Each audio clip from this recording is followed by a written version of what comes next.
quickly, sauce number 1. And you need one of these little blenders. You can use a bigger blender. It's totally up to you. Got brown sugar. We've got some rice wine vinegar. We need a pinch of sea salt. Some lemon juice. And this is a sort of a garlic aioli. Very spicy. Well, it can be.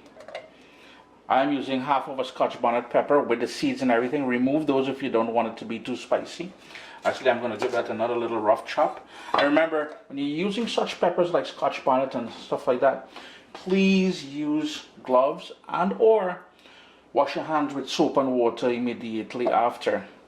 Some mustard powder. We need some fresh ground black pepper in there.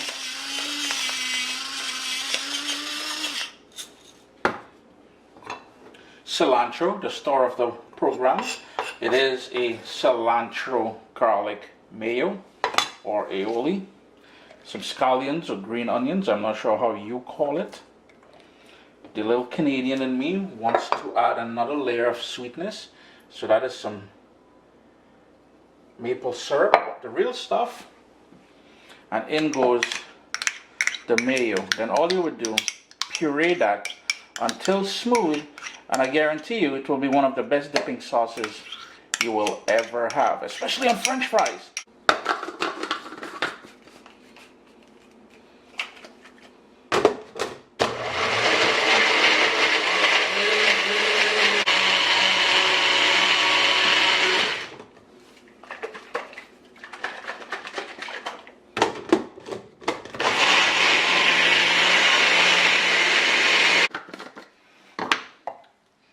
And easy like that, sauce number 1 is ready. And the second sauce, just as simple. Plain old white vinegar. I've got here some carrots. And the carrots in this case here is just to help give the sauce some body and to cut back some of the heat from the habanero peppers. I have 2 habanero peppers there out of my garden, and you can see down here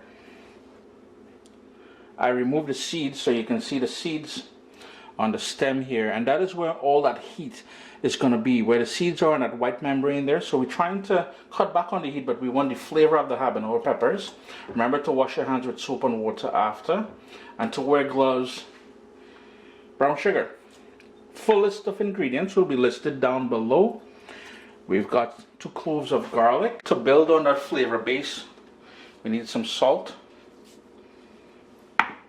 Like the other sauce that we make there, some maple syrup, and that's gonna, you know, it's fall. It's gonna add some nice flavors there, some earthy flavors. Fresh ground black pepper.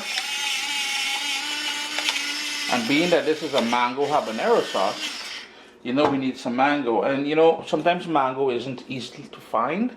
So what I like doing is just frozen mango. You know, the same mango you use for your smoothie in the morning, we'll just go in with that mango in there. Just break it up a little bit just to make it easier for your little food processor or whatever it is you're using. And all we will do is puree that until it's smooth now.